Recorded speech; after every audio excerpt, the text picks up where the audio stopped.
गांधीनगर के लिम्बडिया गांव के रहने वाले महेंद्र भाई पटेल रिटायरमेंट के बाद खेती से जुड़े, लेकिन उन्होंने रासायनिक खेती से हटकर प्राकृतिक तरीका अपनाया। पिछले 5 सालों में महेंद्र भाई गाय आधारित खेती से सब्जियां, फल, मसाले और अनाज की पैदावार कर रहे हैं, जिससे इनकी आय में बढ़ोतरी के साथ खेती की उर्वरा शक्ति भी बेहतर हो रही है।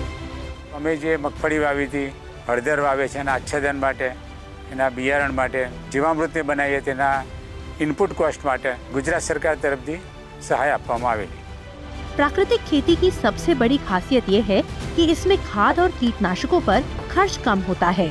किसान खुद ही जैविक खाद तैयार कर सकते हैं, जिससे अतिरिक्त खर्च की जरूरत नहीं पड़ती। प्राकृतिक खेती से उगाई हुई सब्जियों और फलों की बाजार में मांग भी बढ़ रही है। बड़ी संख्या में लोग जैविक तरीके से पैदा की गई सब्जियों और फलों की ओर आकर्षित हो रहे हैं।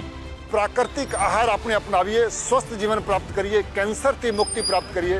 જ્યારે આપણે પ્રાકૃતિક આહારને પ્રમોટ કરીશું તો એનાથી આપણને સ્વાસ્થ્ય મળશે અને કિસાનને સમૃદ્ધિ મળશે। गुजरात सरकार भी प्राकृतिक खेती को बढ़ावा दे रही है।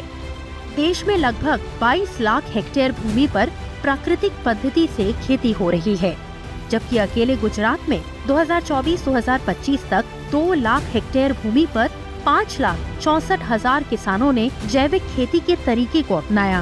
इसके अलावा खेती के प्राकृतिक तरीके को प्रोत्साहित करने के लिए प्रदेश सरकार विकास सप्ताह, कृषि महोत्सव और प्राकृतिक खेती उत्सव जैसे आयोजन कर रही है, जिसमें किसानों को फसलों में बीजामृत, जीवामृत और घन जीवामृत के इस्तेमाल पर जोर दिया जाता है।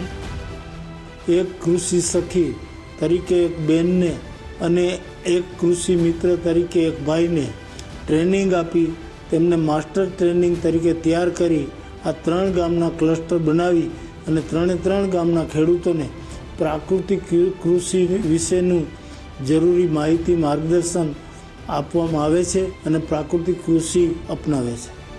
गुजरात सरकार देसी गाय पालने वाले किसानों को सालाना 10,800 रुपए की मदद देती है। प्राकृतिक खेती सीखने के लिए 6,031 मॉडल फार्म बनाए गए हैं और इस साल 2,100 और बनाए जा रहे हैं। प्राकृतिक खेती करने वाले किसानों को ब्लॉकचेन तरीके से प्रमाण पत्र दिए जाएंगे।